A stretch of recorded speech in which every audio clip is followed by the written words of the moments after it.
be using Think, Pair, Share during my lesson on the New Stone Age. We will begin our study of prehistoric times with the Old Stone Age and focus on hunting and gathering for food. As we read about the New Stone Age, I will pause after each section in our textbook to have the students respond using Think, Pair, Share. The pairing plan.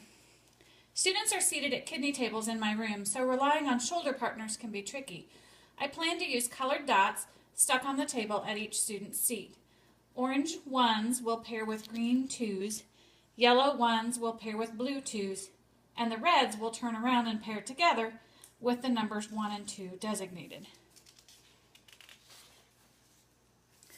After reading about the introduction of agriculture, I plan to ask student 1 to explain one way that the people of the Stone Age used agriculture while I walk around the room to listen.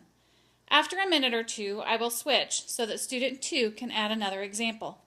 After both students have shared in their pair, I will call on 3 random pairs to share out with the class. Students should hit on the ideas that the people of the New Stone Age planted seeds and raised food in bigger quantities and in one location.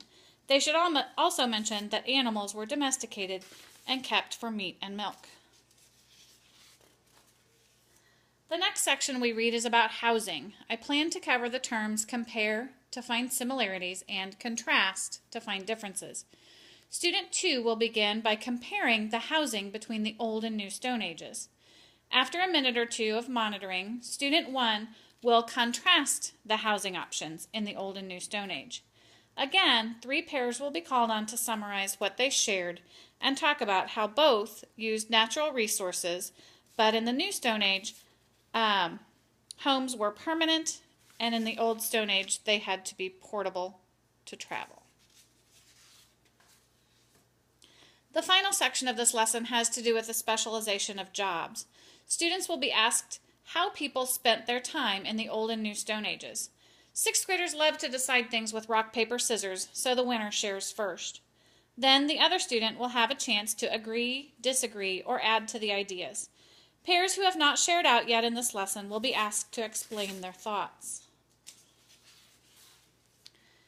Using Think, Pair, Share will help me touch base with my students' learning during the lesson as well as keeping them engaged. I will be able to tell as I walk around listening what students are understanding this major turn of events and who may need a little more support.